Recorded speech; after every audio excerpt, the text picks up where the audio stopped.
Well, welcome to the Vin Scully Press Box. Has everyone heard of Vin Scully, or some of you not? Oh yeah. Vin Scully, basically, for you folks from Philly, he's like our Harry Callis, right? He really is. We love Vin. He was our announcer for 67 seasons. Think about that. Started in 1950 in Brooklyn, retired at the end of the 2016 season. 67 seasons. He's recognized as the greatest sports announcer of all time by many people. Dodger fans are a little biased on that, but you'll find a lot of broadcasters who will also say that Vin is the greatest of all time. Only 10 retired numbers. How about number 2? Tom, that's right. I'm glad you got that right.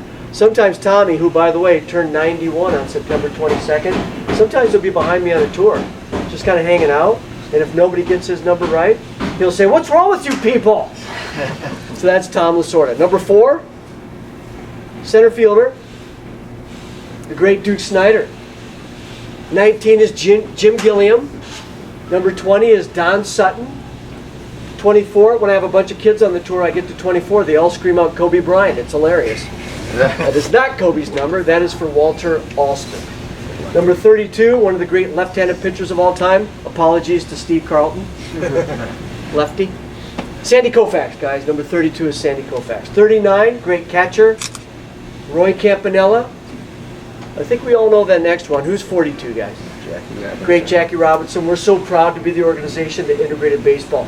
Before Jackie, there were no African Americans playing Major League Baseball. He was the first black player. In 1947, took his first swings April 15th. Now, the colors in his number are different. Why? He's retired across all baseball. Retired league-wide. Whether you go to Citizens Bank, wherever you go, whatever stadium you're in, you're going to see a 42 up there, at least one, standing for Jackie Robinson, the great Jackie Robinson. Nobody in any team, on any team, can wear that number, except for on April 15th. It's Jackie Robinson Day. Everybody wears 42 with no name on the back, which makes it tough for these folks up here on that day. The media should get hazard pay on that day because everybody's wearing the same number. How about number 53? Really good right-handed pitcher. Nickname was Big D. Don Drysdale. That's Don Drysdale's number. So those are our 10 retired numbers. So we're hoping that we finally break it down this year, we hope. How popular that change was. Nobody liked it. Nobody liked it. So we went back to the blue in 1938. That's right. There were 2 home teams here for the first 4 years the stadium was open. The LA Angels and the LA Dodgers. And why in the world were the LA Angels here? Same reason the Dodgers were in the Coliseum. Lot P, 7 parking levels. 1, 2, 3, 4, 5, 6, 7. So every level's a ground floor. If you're in the top deck of most stadiums, you got to walk all the way down to get out. Here, every level, you just walk straight out, which is kind of a nice feature. Cool. Wow, that's good. So the man in the middle, that's opening day of this stadium, April 10th, 1962. That's Walter O'Malley. By the way, that's ecstatic Walter O'Malley. That's as happy as the guy ever was. I know, isn't that funny? That is ecstatic Walter. So, this stadium is his baby. This stadium looks the way it does because of Walter O'Malley. Symmetrical, he loves symmetry. It's the only symmetrical outfield in the National League. The rest of them have all different distances. The field level or the lowest level is $3.50. The largest level, reserve deck, is $2.50. Top deck of the pavilion is $1.50. It's a little different now, just a little tad. There's when the Pope was here. That's the last game ever played at Evans Field, September 24th, 1957. Final game in Brooklyn for the Dodgers. The seats that you see throughout the concourses up on the top deck, the wood seats, they are not from Evans Field, they are from Dodger Stadium. When this stadium opened, we had all wooden seats. So those are Dodger Stadium seats. This is the last home plate ever used at Evans Field. And then this is what Evans Field looked like. That's an original seat from Evans.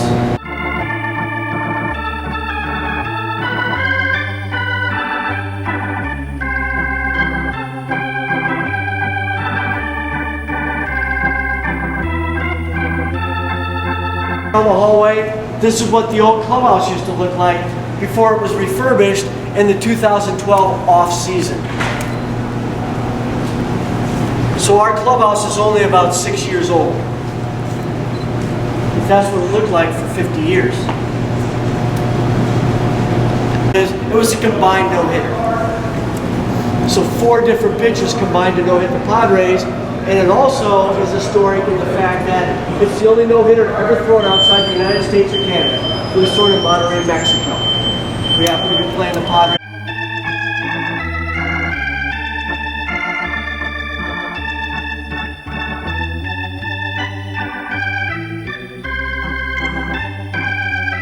Now, as you know, they run in, but back in the day, all the teams had these, and some teams used them into the 80s. We got done with ours in 1975, but this is our original bullpen. They pulled this out of mothballs, wheeled it down to the field for the World Series, and Tom LASORDA got a ride in it this year. I'm glad they did because it was starting to look ratty. They cleaned it up, which is nice. His last broadcast represented here, his final headset, his media credentials, game notes. He did all his own research, and then there's President Obama awarding him with the Medal of Freedom. We love Vin. We love Vin. Love, be the best what? Position fly. Best fielder. Best fielder at your position. Who votes on these? Coaches and managers vote on these. The key is you can't vote for your own guy. Otherwise it'd be a tie for first in every position, right? Wes Parker's won the most in Dodger history with 6 in a row in the 70s, 60s and 70s. Does anybody know who's won the most gold gloves in baseball history, just for fun? Baseball history, most gold gloves. Maddox. Got it. Now, all these awards are replicas. It even says replica in Clayton's MVP there. So the player gets the award and they can like take it home, give it to their cat, give it to their mom, whatever they want to do with it. No? That's it. It's actually a trick question. All the trophies are here. Until 1967, there it is. They just give you a bat. Just gave you a bat. That'd be like the Flyers winning the Stanley Cup. They throw them a puck or a stick or something, right? But no, they just gave you a bat until 1967. That was the first year of the Commissioner's Trophy. So we've won it twice since 1967.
How's it going, fellas?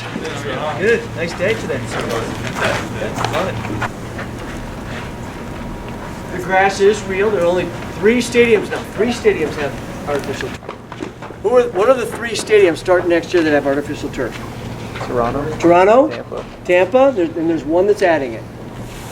Miami. They used to have natural grass, but they couldn't keep it alive because it's in a dome. Arizona. They're adding artificial turf. At least they're planning to. I haven't seen the other. Take me out to the crowd. Buy me some peanuts and Cracker Jack. I don't care if I ever get back, for it's root for the home team. If they don't win, it's a shame, for it's 1, 2, 3 strikes, you're out at the old ball game.